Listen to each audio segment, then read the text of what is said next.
Hey there guys, Broga Master Trainer Dill here.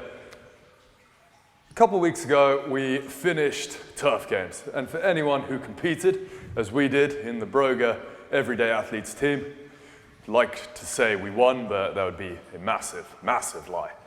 But everyone knows that there was a lot of time spent in the overhead position. If it was your synchro overhead lunges, the ground to overhead, if you did not have conditioning, flexibility and mobility with your arms above your head, then you would have struggled. So the Broga team has decided that we are going to spend the next couple weeks exploring how to improve the way we move, especially in that overhead position. 2 videos. Today we are going to be doing flexibility of the shoulders and the thoracic spine. Next week we are going to be doing the stability, the strength of the joint. You pair those two together and we have that beautiful word, mobility. And anyone who does CrossFit, anyone who is a personal trainer knows that when you are properly mobilized, when you are flexible, when you are strong, you can do whatever you want. So if you choose to follow this video along with me, I'm going to be moving a little faster than usual, but everything can be split into sets and reps. I would hugely recommend it as a warm-up, and if you have time, definitely as a warm down. All you're going to need is a brick, anything similar size, a powerful book, and then I'm going to be using a band for shoulder dislocate. Most people would use a PVC pipe, a stick, a belt, a strap, anything you can find. So follow along or not, but definitely try to enjoy. Sitting up nice and straight, core engaged, taking my right arm down to about 45 degrees. As you inhale, pull the shoulders away from the ears, neck is as long as you can make it, and as you exhale, take the head across to the left. If you want, left hand comes to right ear, and we're just going to use the breath. You've only got one head, so try not to rip it off. Just gently exhale to increase that lateral flexion. When you're ready, support the head back to center. We move to the opposite side. Left arm reaches, shoulders depress, taking the head across. And think about lengthening from the ear to the middle finger. We're now stretching through traps, scalenes, sternocleidomastoid, all the muscles on the front of the throat that we never think about, and especially moving down the nerves. They start at the base of our skull, move all the way to the tips of our fingers. Support the head back to center. And the movement that is massively neglected, extension of the neck. So pulling shoulders back, just look up and start to extend the jaw.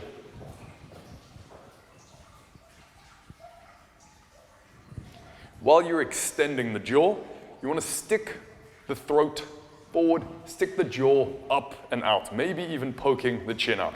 If you're doing this in the comfort of your own home, you won't feel too weird, but start to move the head side to side, really lengthening through these muscles called the scalenes. If this is horrific to you, if this feels incredibly tight, or just start to imagine how your body feels if you're in an overhead squat or a snatch. Now, we've completed mobilizing the neck. We're going to move to a nice passive stretch.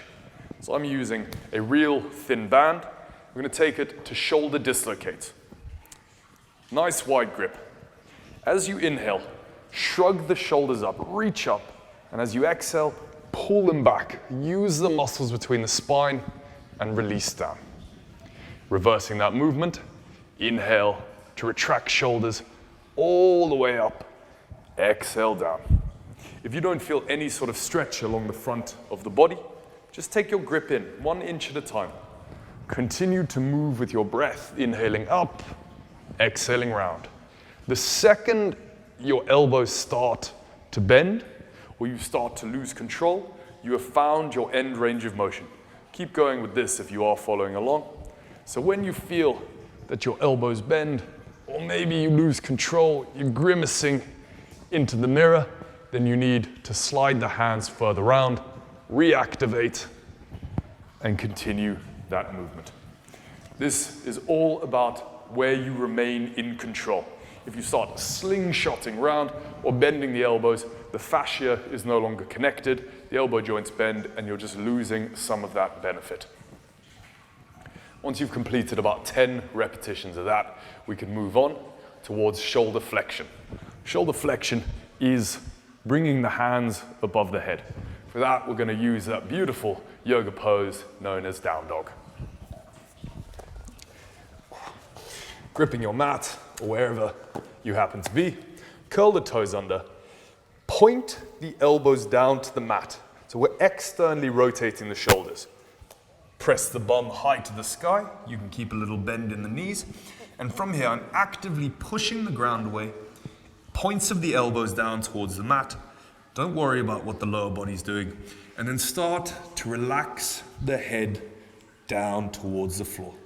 You're still actively pressing away. Imagine that's a big, heavy barbell, or you're in a handstand, but then the head moves down, the chest moves down, and release. Either through some active pulses or simply a deeper stretch, you're going to release lats, anterior serratus, pec minor, pec major, everything that when you've done too many chest days is just going to lock you in. If you want to go a bit deeper with that, we can even move towards our dolphin pose. So taking your brick, grip it on either side, place the elbows down on the mat. My forearms want to look like the number 11, so elbows are in close. This is again external rotation.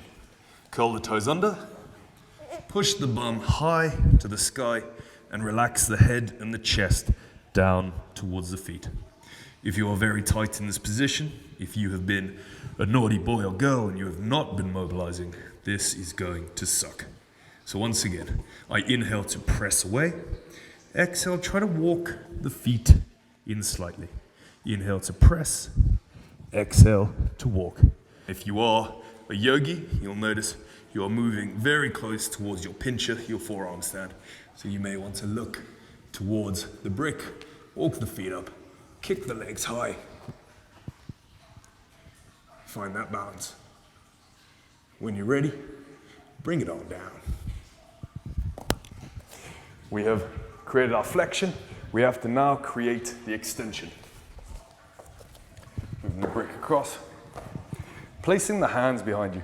This is one of my favorite stretches. Roll the shoulders back. Make the chest big and proud. There's a bend in the elbows. Inhale to make the chest even bigger. Exhale to walk the bum forward. Inhale brings the chest up. Exhale, walk the bum forward.